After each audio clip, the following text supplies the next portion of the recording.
ওই অর্ণব অর্ণব এটাই হলো সেই হীরা দ্বীপ।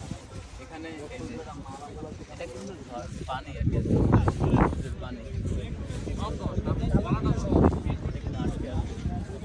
একটা সময় জোয়ার যখন আসবে পানি চলে আসবে, আরো অনেক দূর পর্যন্ত পানি চলে যায়। কালকে রাতে আমরা হাঁটতে হাঁটতে সমুদ্রের উপরে হাঁটতে হাঁটতে একটা সময় আমাদের জুতা প্যান্ট ভিজে গেল। সেটা সারা রাত ভোরে কারেন্টের বিদ্যুৎ শুকালাম। এরকম যখন পাড়ে কেউ হাঁটবেন খেয়াল করে হাঁটবেন, জোয়ার ভাটার সম্বন্ধে একটু মানে জেনে তারপর সমুদ্রের পাড় দিয়ে থাকবেন। এখন দেখা যাচ্ছে পানি কিন্তু অনেক দূর, তো ওইখান থেকে এই এত দূর পর্যন্ত পানি আসতে সময় লাগছে মাত্র 4 থেকে 5 মিনিট। এর মধ্যেই কিন্তু সব কিছু তলিয়ে নিয়ে যায়।